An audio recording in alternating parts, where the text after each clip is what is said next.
guys, ang una nating gagawin dito sa isda na to is hugasan natin siya ng asin. Maraming asin para yung dugo niya matanggal. Pag niluto natin siya, hindi siya malansa. Bago natin siya ilagay sa ating lutuan.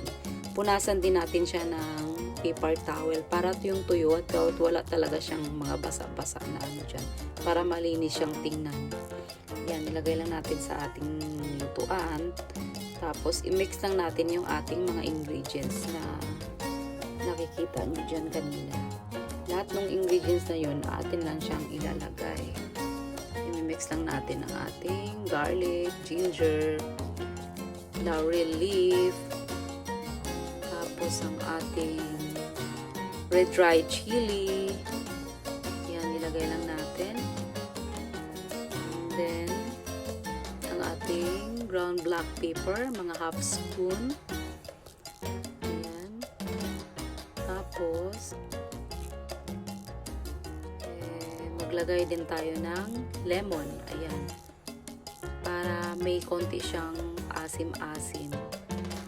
Instead of paksiw siya kasi ayaw kumain ng asawa ko ng paksiw, kaya ginawan ko ng paraan na ganito ang style ng pagkaluto na makain. At ito guys, optional lang siya, Omeboshi din siya, parang maasim din siya, masim-asim konti. Kung ayaw niyong lagyan, kasi wala naman siguro sa country ninyo, sa Japan lang siguro mayroon nito. Ayan, pwede niyong hindi siya lagyan ng ganyan. Pwedeng lemon lang or kahit ano lang na masim-asim kung gusto niyo. Kung meron kayo dyan, lagyan nyo ng konti. Tapos, lagyan natin siya ng seasoning, yung sumisyanta na lagi kong ginagamit. And then, kung wala naman kayo yan, pwede kayong optional, kahit anong meron kayo sa inyong country, lagyan nyo. At lagyan natin siya ng maraming olive oil. Siguro mga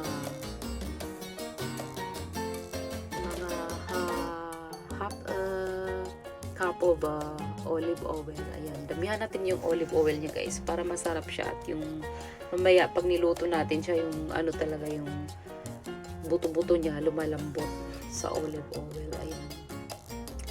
Kaya ayan. Yan lang ang ating gagawin. Tapos lagyan natin siya ng half cup of water. Ayan. Tapos ayan. Pwede na natin siyang takpan. At atin siyang isasalang at lulutuin natin siya ng about an hour. 1 oras lang guys in medium high heat. Ayan, antayin lang natin. And after an hour guys, ayan na yung ating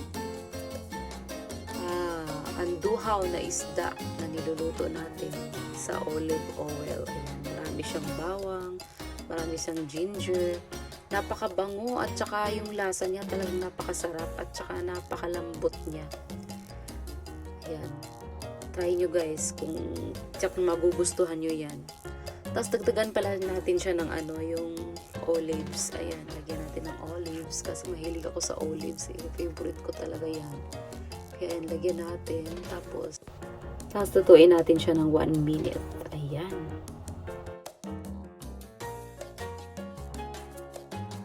There you have it! Done ng ating Anduhaw fish recipe.